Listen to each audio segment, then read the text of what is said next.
I'm Jennifer Schutter, horticulture specialist with University of Missouri Extension, located in the Adair County Extension Center. And today I'm going to talk about succession planting.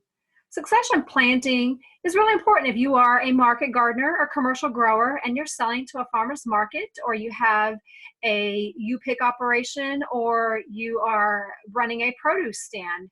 So I want to talk to you a little bit about succession planting and ways you can extend your season. So let's start with, what is succession planting?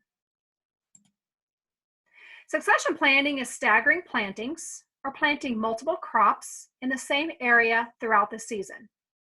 Each time a crop is finished, you want to pull it out and plant a new one. This allows commercial growers to reap large, continued harvests. It allows you to maximize your space. It extends the harvest window. It allows you to maintain a continuous supply, and it optimizes quality and yield. You might say, well, how do I get started with succession planting? Succession planting is most successful when you have a good solid plan. Know which crops you want to grow, their days to harvest, and the length of your growing season.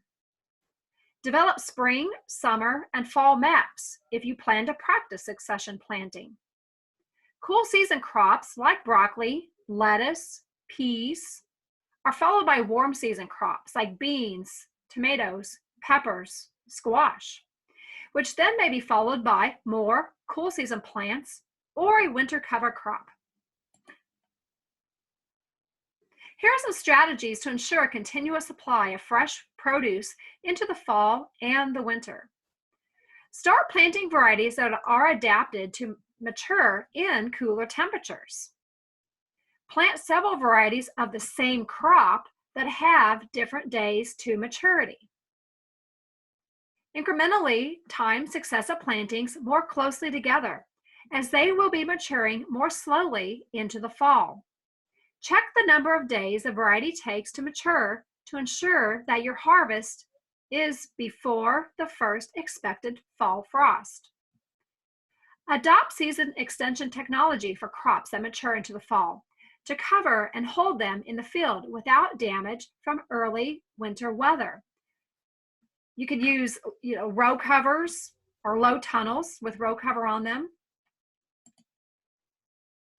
Crops are bred for various traits, including heat and cold tolerance. For lettuce, you can get a little extra harvest by planting some heat-tolerant or long day length varieties as spring advances. Within a crop, some varieties perform better in cool weather and some in warm weather. If you only grow one variety, you may find that it falls short of its potential at some point or another during the growing season. By growing several varieties, you can span a longer season and still offer consistently high quality. Here are some tips for successful mid-season succession planting. This comes from horticulturalist Jessica Walliser. She's an award-winning radio host on KDKA Radio's The Organic Gardeners in Pittsburgh, Pennsylvania. She says, sow a row of carrot seeds after onions have been harvested. Be sure to keep the seedlings well watered throughout the hot summer months. Either use all the carrots by the time winter arrives, or choose a variety that's been bred for overwintering. If you plan to overwinter the roots, mulch them well with straw as soon as the temperatures start to drop. When shell and snap peas have finished producing, pull the plants and sow a faster maturing variety of bush beans in their place. These beans will provide plenty of fresh pods before fall frost arrive and will be growing off the breeding cycle of the Mexican bean beetle.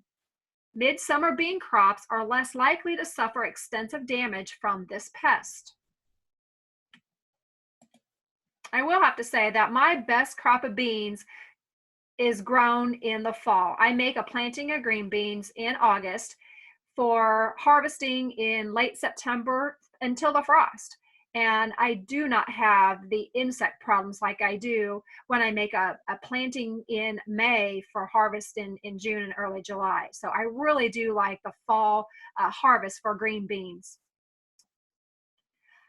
Bolted lettuce is a favorite of our hens, Jessica says. After I pull the plants, I plant turnips in their place. This root crop is best planted mid to late summer, as the first few fall frosts sweeten the roots and make them even tastier. The greens can also be used in the kitchen. We enjoy them sauteed with a bit of olive oil, salt, and pepper. After the potato crop has been dug and stored, use the area to plant a fall crop of broccoli or cabbage. Toss a little compost into the area and set out nursery grown or homegrown transplants. Miniature headed varieties of cabbage can even be grown from seed. Sow seeds of kale or chard where spring crops of cabbage, kohlrabi, and other cole crops once grew.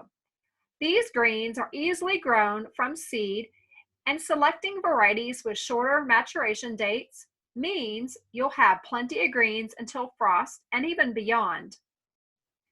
After all the spring sown radishes have been harvested, toss in the seeds of some heat-tolerant greens, such as Auric, New Zealand spinach, and purslane. These easy-to-grow, summer-friendly greens are not just unusual, they're delicious. Spring spinach plants will be finished producing by mid-June. To fill the space, sow annual herbs like caraway, anise, and dill in their place. These herbs not only make tasty additions to summer salads and omelets, they also produce flowers that are attractive to a broad diversity of pollinators and other beneficial insects. This is a link to Johnny Select Seed Succession Planting Calendar. I have looked at this calendar several times, and there are a lot of good ideas for crops to plant and grow. So go to johnnyseeds.com and find the link for succession planting if you're not able to take this link down. And you will find the planting calendar for succession planting on their website. This slide is showing you Easter Egg II Radish. These are a beautiful radish to grow. They come in different colors, white, shades of pink and red, and even purple. And the photo on the right is a bunch of radishes that my students and I grew, my Truman State University students that I had in the fall of 2019, that semester. We grew radishes and other cool season crops in a high tunnel at Truman State University's farm. And we were really impressed with the radishes.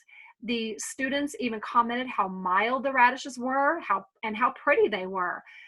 So this is a radish that I like. I would recommend it. I have little kids and they ate these radishes. So this is not a spicy radish at all. So this would be a good one to try. And we made plantings starting in August, and we were making plantings through early October. And we harvested our last radishes in December. About the second week of December is when we made our last harvest, when the semester ended. So think about growing these Easter egg radishes. And then I have to mention this giant noble spinach. I really like this. I grow this in my home garden, and it has a huge, produces a huge leaf. I grow it in containers. I grow it in rows in the garden. And I am very impressed with how big this spinach grows, and it does really well. It produced really well in both the spring and the fall. So give this one a try.